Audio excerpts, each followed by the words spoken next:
Joma, hindi pa rin ako makapaniwala. Ang bait-bait talaga sa akin ni Tito Vergel. Tito Vergel? Yun kasi yung gusto niyang itawag ko sa kanya. O, diba? Ang bait niya. Hindi siya matapobre, katulad ng anak niya. Sana nga totoo yung kabaitan na yan. Alam mo, Joma, para kang si Inay, para kayong may allergy sa mayayaman. Hindi naman lahat ng mayayaman manloloko na. Parang si... Billy? Kahit ipagtabuyan mo ako ngayon, Adana, hindi ako aalis. Mahal kita at ipaglalaban ko yun. Hindi ko isusuko ang pagmamahal ko sa'yo.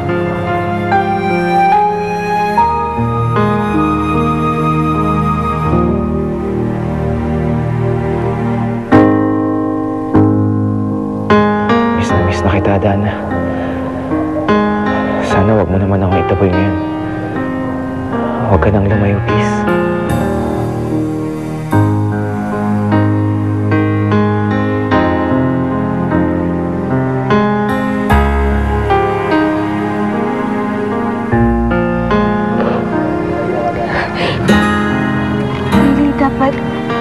Dapat hindi ka na pumunta pa dito eh.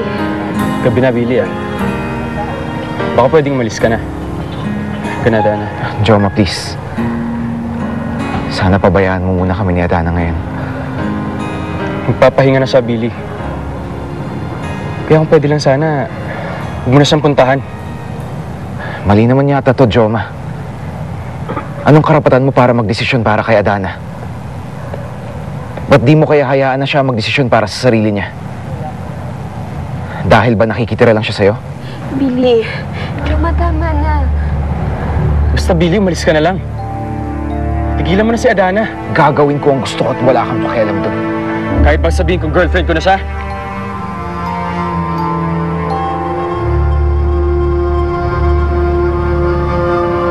Girlfriend lang si Adana? Oo. Girlfriend ko na si Adana. Kaya kung pwede lang, Billy, umalis ka na. Baka masapak pa kita. Totoo ba ang sinasabi niya, Adana?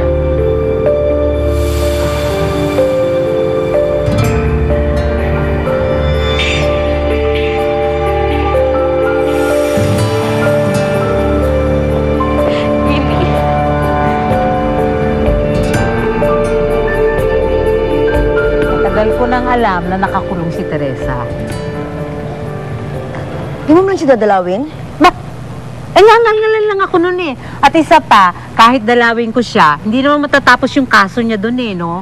Tsaka, alam mo, kinalimutan ko na yung mag-ina na yun. Sige, Olga, mauna na ako. Bahala ka. Ma'am, good evening. Ay. Tatanong ko lang kung kayo po si Olga. Ako nga. Yung kamag-anak ni Teresa San Miguel. Ito po, kilala niyo po ba siya? Ano na naman bang ginawang kapalpakan niya si Teresa? Ma'am, tatanong lang sana ako tungkol sa kanya, kung okay lang sa inyo. Okay lang ba? Ando siya, nakakulong sa presinto. Doon ka magtanong tungkol sa kanya. Siya ang kausapin mo. Ayaw niyo magkapera?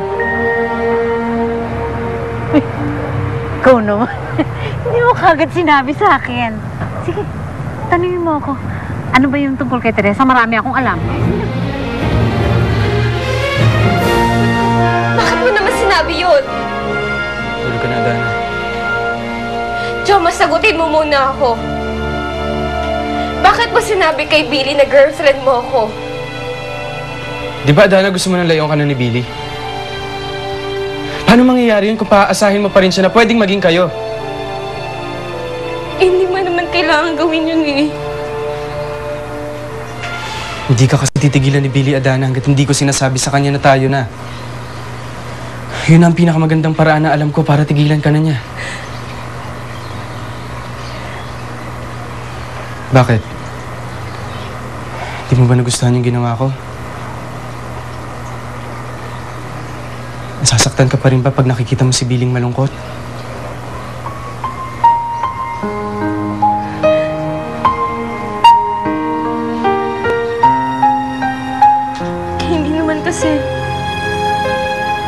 madaling kalimutan lahat eh. Parati mo kasi siyang iniisip, Adana. Kung gusto mo talaga siyang kalimutan, pilitin mo. Paano? Ibaling mo yung atensyon mo sa iba. Alam mo, mabuti pa. Lumabas tayo. Mamasyal. Manood ng sine. Kahit ano. Para lang mawala sa isip mo si Billy. Ngunit bakit laging ikaw ang hanap